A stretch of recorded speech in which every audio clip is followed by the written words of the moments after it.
presented by One Films. माँ Gayatri recording studio.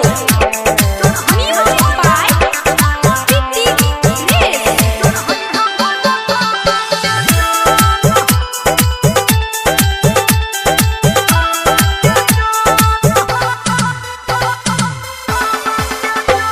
ये गोरखी हमरा संगे मंदिर तू चल, चढ़ई है भोला बाबा के जल गे, चढ़ई है भोला बाबा के जल।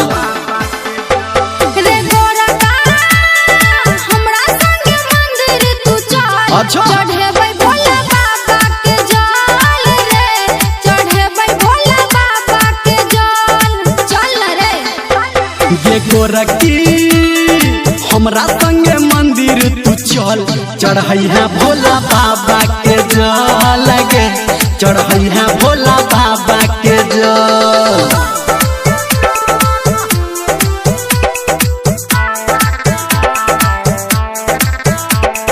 डीजे संजय सम्राट।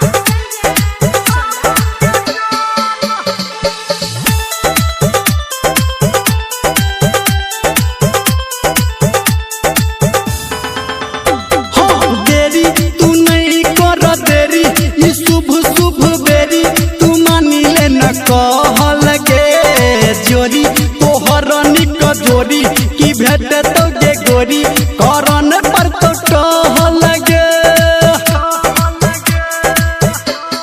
हाँ, देरी तू नहीं कर देरी, ई शुभ शुभ बेरी तू मानी ले न कहल गे जोरी, तोहर निक जोरी की भेट तो गे गोरी, करन पर तो टहल गे पतर की हमरा संगे मंदिर तू चल, चढ़ई है भोला बाबा के जल गे, चढ़ई है भोला बाबा के जल। रे पतरका हमरा संगे मंदिर तू चल, चढ़ेबै भोला बाबा के जल रे, चढ़ेबै भोला बाबा के जल। म्यूजिक बाय प्रीति रेस। अभी आप सुन रहे हैं सावरिया म्यूजिक।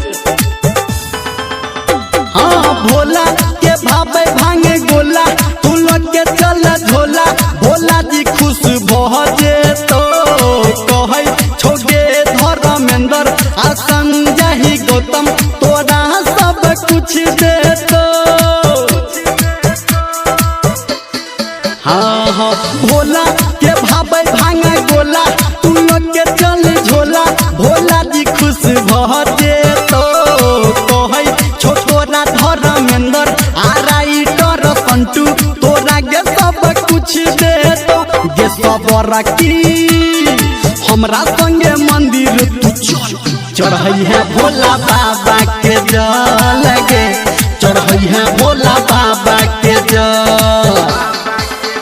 रे सबरका हमरा संगे मंदिर तू चल, चढ़ेबै भोला बाबा के जल रे, चढ़ेबै भोला बाबा के जल। ये गोरखी हमरा संगे मंदिर तू चल, चढ़ई है भोला बाबा के जल गे, चढ़ई है भोला बाबा के जल। चल गे ये गोरखी हमरा संगे मंदिर तू चल, चढ़ेबै भोला बाबा के जल गे, चढ़ेबै भोला बाबा के जल।